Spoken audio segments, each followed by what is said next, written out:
Hello students, मैं विपिन नंदल आप सभी का मेरे YouTube चैनल फील्ड मैथमेटिक्स पर स्वागत करता हूं। तो हम लोग जैसे कर रहे थे, हमारा टॉपिक चल रहा था प्रॉफिट एंड लॉस, लाभ तथा हानि। तो हमने 2 पार्ट कर लिए हैं, आज थर्ड पार्ट अपन करने वाले हैं। तो जो भी नए व्यूअर्स हैं, जो लोग नए आए हैं या चैनल पे नए हैं, तो चैनल को लाइक और सब्सक्राइब जरूर कर लीजिए, क्योंकि हम यहाँ पे टेक्निकल का मतलब 11-12 वाला पार्ट और नॉन टेक्निकल, तो दोनों ही नॉन टेक्निकल मतलब वाई ग्रुप के लिए, सीडीएस के लिए, एसएससी, पटवारी, रेलवे जितने भी एग्जाम्स होते हैं उनकी सबकी मैथ्स जो आती है वो अपन यहाँ पे करने वाले हैं। तो आप लोग इस चैनल को लाइक और सब्सक्राइब जरूर कर लीजिए, क्योंकि कोई भी एग्जाम जो इनसे रिलेटेड है उसमें आपके लिए ये चैनल बहुत बेनिफिशियल होने वाला है। तो जो भी नए व्यूवर्स हैं वो चैनल को लाइक और सब्सक्राइब जरूर कर लें। देखो आगे देखते हैं अपन। 2 क्वेश्चन में लिख चुका हूँ ऑलरेडी बोर्ड पे। 2 रुपये में 3 की दर से, 4 रुपये में 5 की दर से, मतलब 2 रुपये में 3 की दर से खरीद कर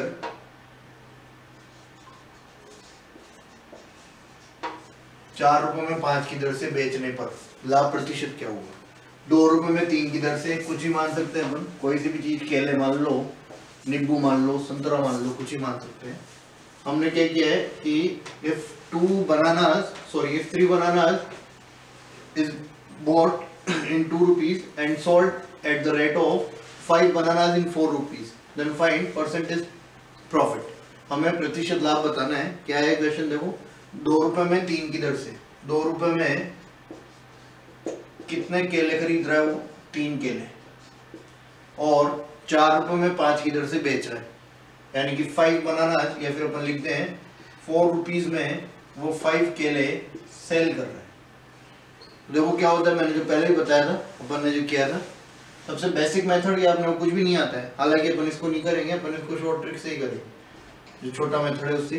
but by the way question में कुछ चेंज है या फिर हो गया कि अपन इसको भूल गए एग्जाम में, तो सबसे बेसिक और सबसे सीधी सी बात ये होती है कि लाभ अथवा हानि प्रतिशत निकालने के लिए अपन क्या करते हैं, विक्रय मूल्य माइनस क्रय मूल्य बटा क्रय मूल्य into 100, selling price minus cost price upon cost price into 100। तो मैं क्या कर लूँ, देखो 2 रुपये में 3 केले, तो 1 केला 2/3 रुपये का, 2 रुपये में 3 केले खरीदे उसने, इसका मतलब 1 केला 2/3 रुपये में खरीदा, यानी कि उसकी कॉस्ट प्राइस हो जाएगी ये 2/3 1 केले की। ऐसे 4 रुपये में 5 केले बेचे, यानी कि 1 केला कितने रुपए का बेचा, 4/5 का। तो 1 केले का विक्रय मूल्य आ गया, 1 केले का क्रय मूल्य आ गया। अब तो अपने को लाभ यानी निकालनी है, अपन डायरेक्टली निकाल सकते हैं, बट अपन उससे नहीं करेंगे, आप भी ध्यान रखोगे। देखो आगे हमेशा इस क्वेश्चन को करने के लिए एक साइड तो रख लोगे रुपीस, पैसे, और एक साइड रख लोगे नंबर ऑफ आर्टिकल्स। ये बात जरूर ध्यान रखना ना, कि ऐसे नहीं करना है उल्टा सीधा कर दें कि ऊपर तो अपन इधर रुपीस रखे, इधर केले रखे, और इधर जो है केले रख दिए, इधर रुपीस रख दिए, तो फिर इशू हो जाएगा। ये ध्यान रखना है कि एक साइड तो अपन क्या रखेंगे रुपए, और एक साइड क्या रखेंगे नंबर ऑफ आर्टिकल्स, कितने अपन ने आर्टिकल्स में, आर्टिकल्स का मतलब जो भी चीज हमने खरीदी या बेची उसकी बात करें। तो देखो क्या होगा, 2 रुपये में 3 केले और 4 रुपये में 5 केले। तो यहाँ से अपने को 2 चीजें चाहिए, एक तो सेलिंग प्राइस चाहिए और एक कॉस्ट प्राइस चाहिए। तो मैं क्या कर लूँ, देखो कॉस्ट प्राइस तो होगी, इसको इससे मल्टीप्लाई करोगे, दिस इज सीपी क्रय मूल्य, और सेलिंग प्राइस होगी, इसको इससे मल्टीप्लाई करोगे, दिस इज एसपी, ये हो गया विक्रय मूल्य। विक्रय मूल्य आ गया अपने पास, क्रय मूल्य आ गया, तो अपने कुछ भी करने की जरूरत नहीं है।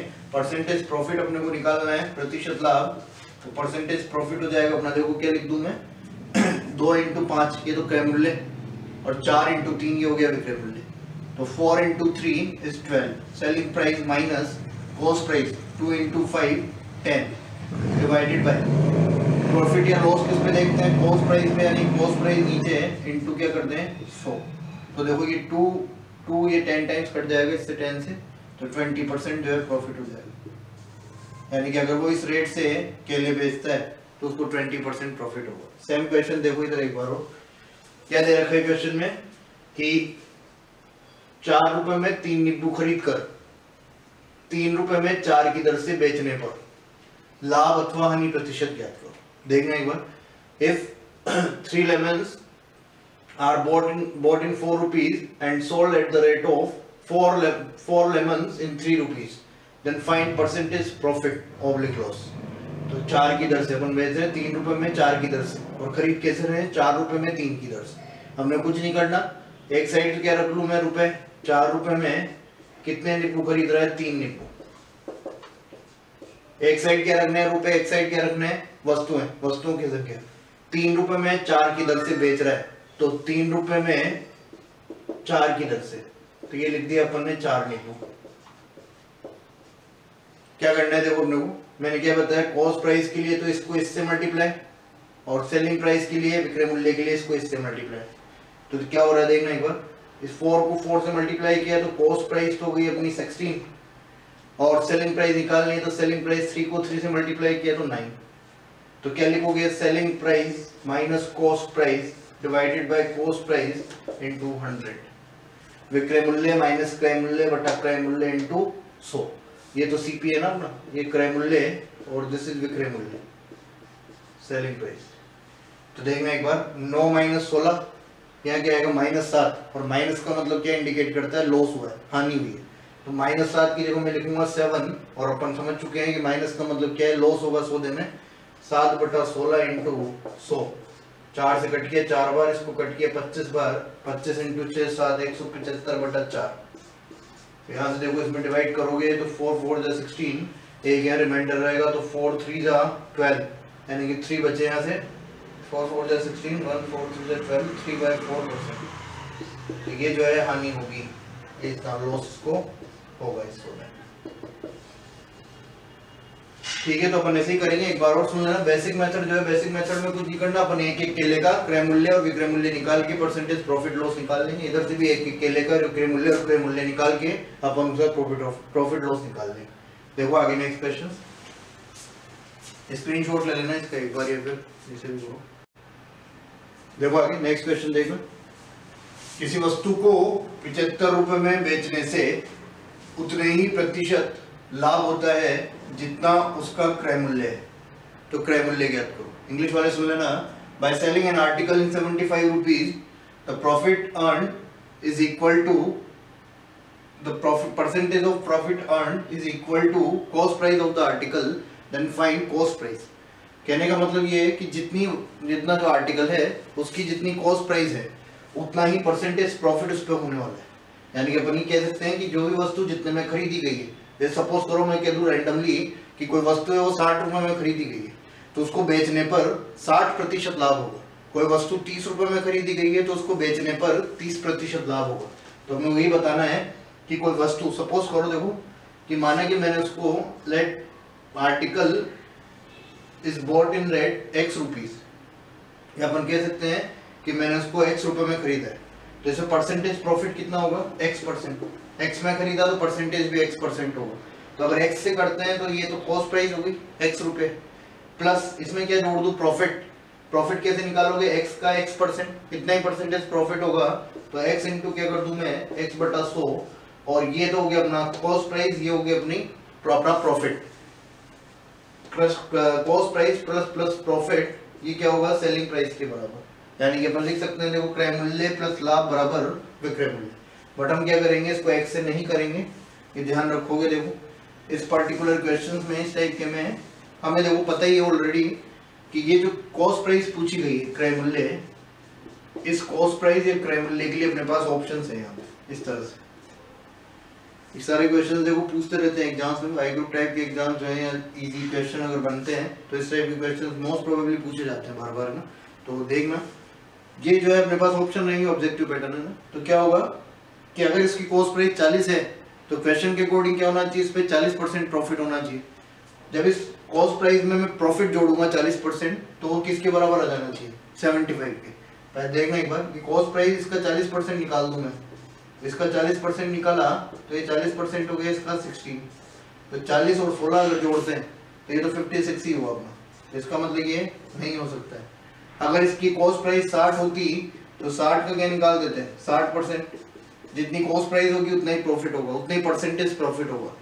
तो 60 का 60% निकाला तो ये देखो वापस से 36, तो ये हो गया 36, और ये कॉस्ट प्राइस हो गई 60।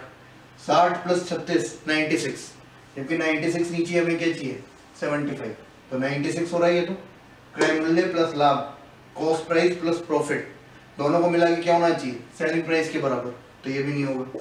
इधर आ जाओ 50, 50 का मतलब कितने परसेंट प्रॉफिट, 50% प्रॉफिट, तो 50 का 50% प्रॉफिट निकाला, इसका मतलब 25 रुपीज, ये प्रॉफिट हो गया। कॉस्ट प्राइस कितनी है 50, तो कॉस्ट प्राइस प्लस प्रॉफिट मतलब कि क्रय मूल्य प्लस लाभ कितना हो गया 75, तो 50 पे 25 रुपए का प्रॉफिट हो गया, यानी क्रय मूल्य किसके बराबर है 50 रुपए के। तो 50 रुपए क्रय मूल्य होगा तो इसमें प्रॉफिट कितने परसेंट होगा 50%, 50 का 50% 25 रुपए, 25 रुपए प्लस 50 किसके बराबर है 75 के। तो अपन डायरेक्टली कह देंगे कि वस्तु का क्रय मूल्य कितना होगा 75 होगा। देखो इधर आगे ये क्वेश्चन थोड़ा देख लेना एक बार। पहले तो क्या होता है, देखो सवाल की लैंग्वेज से समझना एक बार क्या कहना चाह रहा है क्वेश्चन, कि किसी वस्तु को 540 रुपए में बेचने से उतनी ही हानि होती है। एक बार तो मैं वस्तु को बेच रहा हूँ 540 रुपए में, तो मुझे लॉस हो रहा है, जितनी वस्तु को 750 रुपए में बेचने से लाभ होता है। एक विक्रय मूल्य दे रखा है 750 रुपए, तो देखना एक बार मैं यहाँ लिख देता हूँ कॉस्ट प्राइस या क्रय मूल्य। क्वेश्चन समझना देखो एक बार वापस, कोई वस्तु है उसको 540 रुपए में बेचते हैं तो हानि हो रही है, और उसी वस्तु को 750 रुपए में बेच रहे हैं तो क्या हो रहा है प्रॉफिट। तो अपने बताना है कि वस्तु का क्रय मूल्य कितना है। By selling an article in 540 rupees the loss occurred is equal to the profit earn when the article is sold in at rate 750 rupees, then find cost price of the article. ये प्रयोग करना है, बात समझ लेना देखो अच्छे से।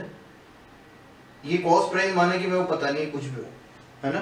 अब अपने दो बातें यहाँ से पता चल रही है कि अगर मैं इसको 540 रुपए में बेचता हूँ तो अपने वो हो रहा है लॉस, हानि, और अगर मैं इसको बेच रहा हूँ 750 रुपए में तो मुझे हो रहा है प्रॉफिट। तो ऑब्वियस सी बात है कि कॉस्ट प्राइस जो है इससे तो कम है और इससे ज्यादा है, तभी लॉस होगा। अब सपोज करो ये क्वेश्चन कह रहा है कि जितना लॉस इधर हो रहा है उतना ही प्रॉफिट इधर होने वाला है, जितना लॉस इधर हो रहा है उतना ही प्रॉफिट इधर होने वाला है। समझ रहे हो बात। अपन क्या कर सकते हैं, देखो यहाँ पे जो लॉस है वो लॉस तो कितना हो गया x रुपए, और प्रॉफिट कितना हो गया ये भी x रुपए हो गया। अब देखो ये तो होगी सेलिंग प्राइस विक्रय मूल्य, और ये भी हो गया अपना सेलिंग प्राइस। इन दोनों से ही मुझे कॉस्ट प्राइस पे पहुंचना है। देखो ये सेलिंग प्राइस और ये जो लॉस है, अगर मैं दोनों को जोड़ दूं तो ये कॉस्ट प्राइस के बराबर होगा।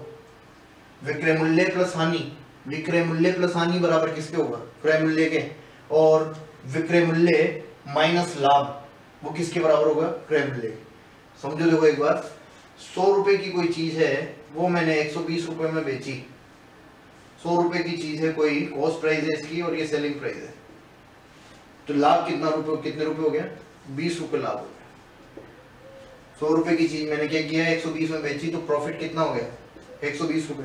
अब देखो उल्टी बात करें कि मैं इस विक्रय मूल्य और इस लाभ से, इस विक्रय मूल्य और इस प्रॉफिट से मैं क्रय मूल्य लाना चाहता हूँ, तो क्या करना पड़ेगा 120 में से मैं क्या कर दूंगा लाभ को माइनस कर दूंगा, तो 120 में से प्रॉफिट को माइनस किया तो क्या आ जाएगी कॉस्ट प्राइस। जबकि उल्टी बात होती मैं कहता कि कोई वस्तु है उसको मैंने खरीदा है 140 रुपए में और बेचा है 120 रुपए में, तो ऑब्वियस सी बात है 20 रुपए की क्या होती है यहाँ पे हानि। 140 रुपए में खरीदा है 120 रुपए में बेचा है, तो 20 रुपए की क्या होती है हानि। अब वापस से वही बात कि अगर मैं विक्रय मूल्य और हानि से क्रय मूल्य लाना चाहता हूँ, तो हानि जब होगी तो उस केस में क्या करना पड़ेगा, क्या लिखूंगा मैं, देखो 120 प्लस 20 वो किसके बराबर होगी 140 के। तो जब लॉस होता है तो सेलिंग प्राइस में अपन उसको ऐड कर देते हैं, और जब प्रॉफिट होता है तो सेलिंग प्राइस में से हम उसको माइनस कर देते हैं, किसके लिए कॉस्ट प्राइस तक पहुंचने के लिए। तो देखो इसमें आगे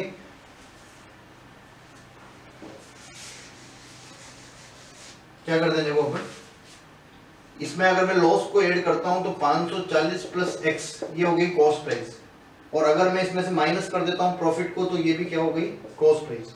ये x प्लस एक्स इधर आके कितना हो जाएगा 2x, और इधर अपन लिख दें 540 को इधर भेजा तो 540 इधर आएगा तो ये बचेगा 210, 750 माइनस 540, तो x की वैल्यू हो गई अपनी 105। x जो है लॉस है और x जो है वही प्रॉफिट है, इधर से बात करोगे तो भी 105 और इधर से बात करोगे तो भी 105, 540 में 105 जोड़ लो या 750 में से 105 घटा दो, दोनों ही केस में क्या होगा अपने पास देखो 540 प्लस 105 और ये आ जाएगा अपना 645 रुपए। This is the cost price. इसके लिए देखो अपना शॉर्ट ट्रिक तुम ध्यान रख सकते हो। अगर इसकी बात करोगे तो शॉर्ट ट्रिक ये होती है कि अगर सेम प्रॉफिट है और सेम लॉस दे रखा है क्वेश्चन में, जैसे यहाँ पे दे रखा है उतनी ही हानि होती है सेम, उतनी ही आती होती है जितना उसको बेचने पर लाभ होता है, यानी कि प्रॉफिट और लॉस दोनों केसेस में सेम है, इधर जितना प्रॉफिट होगा उधर उतना लॉस होगा।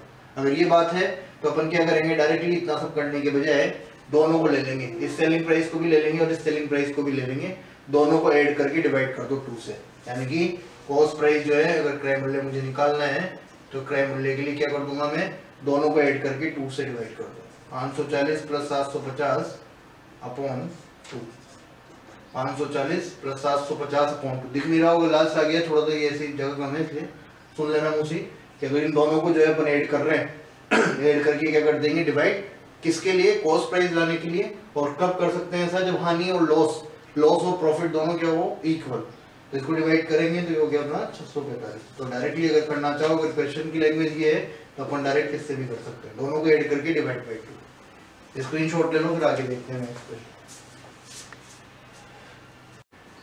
देखो आगे नेक्स्ट क्वेश्चन देखना एक बार, कि ये लैंग्वेज बेस्ड क्वेश्चंस होते हैं, जैसे ये वाला और ये वाला क्वेश्चन, इनमें थोड़ा सा ध्यान रखना, कुछ भी नहीं करना है क्वेश्चन में। 1 रुपए में 12 टॉफी खरीद कर 20% लाभ पर बेच दी। एक दुकानदार है, उसने क्या किया है, 1 रुपए में 12 टॉफीज परचेज किए और उसने जब उसको सेल किया तो एट द प्रॉफिट ऑफ 20%। तो बताओ कि उसने किस दर से टॉफियां बेची। 1 रुपए में खरीदी कितनी, 12, 20% लाभ कमाया और बेच दिया। तो अपने ये बताना है, ऑब्वियस सी बात है 1 रुपए में 12 खरीदी है तो लाभ कमाने के लिए क्या करेगा, 1 रुपए में कम टॉफियां बेचेगा, तभी तो उसको प्रॉफिट होगा। तो अपन ये बता सकते हैं, देखो 12 टॉफियां जो है वो 12 टॉफी खरीद रहा है 1 रुपए में, ठीक है।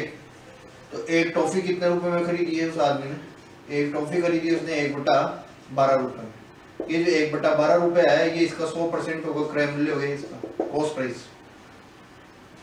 12 टॉफी खरीद रहे 1 रुपए में, एक टॉफी कितने रुपए में खरीदी, 1/12 रुपए में, तो ये एक टॉफी का क्रय मूल्य हो गया। क्रय मूल्य में से कितना होता है 100%, कितना प्रॉफिट कमाएगा 20%। एक टॉफी पे बात कर लो चाहे सारी टॉफी पे बात कर लो, प्रॉफिट कितना होने वाला है 20%। तो अपन इसमें 20% जब प्रॉफिट ऐड करेंगे तो ये हो गया अपना 120%। इसने क्या किया है, इसके 120% पे टॉफियों को सेल कर दिया, यानी कॉस्ट प्राइस कितनी है 1/12 और इसका 120% हो गया, ऐसे 12 से कट किया 10 टाइम्स, ये आ गया 1/10। देखना एक बार, ये जो 1/10 आ रहा है ये सेलिंग प्राइस है, इसका मतलब क्या हो रहा है, देखो अपन ने क्या कहा था 1 रुपए में 12 टॉफियां खरीद रहे हैं, तो इसका मतलब क्या हुआ 1 रुपए में 10 टॉफियां बेच रहे हैं। क्या बात हुई है, 1 रुपए में 12 टॉफियां खरीद रहे हैं, 1/12 का मतलब ये लिखा अपन ने, ये क्या थी कॉस्ट प्राइस। तो अपन ने क्या कहा 1 रुपए में 12 टॉफियां खरीद रहे हैं और यहाँ पे क्या है ये सेलिंग प्राइस, तो इसका मीनिंग क्या हुआ 1 रुपए में 10 टॉफियां बेच रहे हैं। तो खरीदेगा तो 1 रुपए में 12 और बेचेगा 1 रुपए में 10, तो इसको प्रॉफिट हो जाएगा। तो अपन आंसर देंगे कि 1 रुपए में 10 टॉफी वो सेल करने वाला है, 1 रुपए में 10 टॉफी। देखो आगे नेक्स्ट, ये थोड़ा ध्यान समझना क्वेश्चन। 50 रुपए में 14 संतरे बेचने पर 12% हानि होती है, तो 12% लाभ कमाने के लिए 50 रुपए में कितने संतरे बेचने होंगे। यानी कि 50 रुपए में 14 बेचता है तो हानि होती है 12% की, तो ऑब्वियस सी बात है 14 नहीं बेच के उसको कुछ कम संतरे बेचने पड़े, तब जाके उसको क्या होगा लाभ होगा। अब देखो एक बार 50 रुपए में कितने संतरा बेच रहा है 14, यानी कि एक संतरा कितने रुपए में बेच रहा है, एक संतरा इसने बेचा है 50/14 रुपए में, ये है सेलिंग प्राइस। 50 रुपए में 14 संतरे बेच रहा है, इसका मतलब एक संतरा कितने रुपए में बेच रहा है 50/14 रुपए में। देखना एक बार, ये सेलिंग प्राइस है, अपन बात करते हैं कि एक संतरे का क्रय मूल्य 100% है, इस पे कितने परसेंट हानि हो रही, 12% हानि हो रही। तो 12% हानि हुई तो इसका मतलब कितने परसेंट रह गए 88%। तो अपन कह सकते हैं यहाँ से कि 88% जो है वो केले के संतरे के विक्रय मूल्य 50/14 के बराबर है। वापस सुन लेना भाई, 50 रुपए में 14 संतरे बेच रहा है तो एक संतरा 50/14 रुपए में बेचा, 50/14 विक्रय मूल्य है, सेलिंग प्राइस है अपनी। सेलिंग प्राइस पे मैंने कहा था नाम प्रॉफिट की बात करते हैं नाम लॉस की बात करते हैं। हम क्या करेंगे, एक संतरे का कॉस्ट प्राइस कितनी हो गई 100%, इस पे लॉस कितना होने वाला है 12%। तो 12% अगर लॉस हुआ कॉस्ट प्राइस पे तो सेलिंग प्राइस कितने परसेंट आ गई 88%। तो 88% जो है 50/14 के बराबर हो गई। क्वेश्चन ये कह रहा है कि 12% लाभ कमाने के लिए 50 रुपए में कितने संतरे बेचने होंगे। तो 12% लाभ कमाना है तो 100 में कितना ऐड कर दूं मैं +12, यही करते थे लाभ बनाने के लिए अपन ने स्टार्टिंग बेसिक वाली क्लास में किया है। 100% में कितने परसेंट प्रॉफिट चाहिए? 12%, यानी कि विक्रय मूल्य कितने परसेंट हो गया? 112%। तो 88% अगर इसके बराबर है तो 112% किसके बराबर होगा? तो निकाल लें 50/14 इंटू 1/88 इंटू 112। काट लेता हूँ, देखो 14 से कट किया 8 टाइम्स, 8 से कम कट किया 11 टाइम्स, यानी कि आगे अपना विक्रय मूल्य 50/11, 50/11। अब ये मीनिंग समझ चुके हैं अपन अच्छे से। इसका मीनिंग क्या होगा कि 50/14 का मतलब क्या था कि 50 रुपए में 14 संतरे बेचता था, और 50/11 का मतलब क्या होगा? 50 रुपए में कितने संतरा बेचेगा? 11। तो अगर 11 बेचेगा तो इसको 12% का लाभ होगा, और अगर इसने 14 ऑरेंजेस सेल किए तो इसको 12% का लॉस होगा। तो अपन कह देंगे कि 50 रुपए में कितने ऑरेंज सेल करने वाला है? 11 ऑरेंजेस सेल करेगा। 50 रुपए में 11 ऑरेंजेस ये सेल करने वाला है। तो अगर ऐसा करेगा तो इसको प्रॉफिट होगा 12%। देखो यहाँ तक करना एक बार, 3 पार्ट हो चुके हैं इसके। अपन आगे जो भी पार्ट आएगा, 4th पार्ट 5th पार्ट, जो भी इसमें अच्छे क्वेश्चन बचे हुए हैं अभी थोड़े बहुत, उन क्वेश्चंस को करके फिर अपन आगे जो भी चैप्टर रहेगा टेक्निकल या नॉन टेक्निकल वो करते हैं। चैनल को लाइक और सब्सक्राइब जरूर करें जो भी नए व्यूअर्स हैं, ताकि इसको आगे फॉरवर्ड करते रहो और आगे इसको बढ़ाते रहो चैनल को, ताकि हम लोग भी इसमें आगे कुछ कर पाए, अपना इनपुट दे पाए आगे से। ऑल द बेस्ट, मिलते हैं नेक्स्ट क्लास।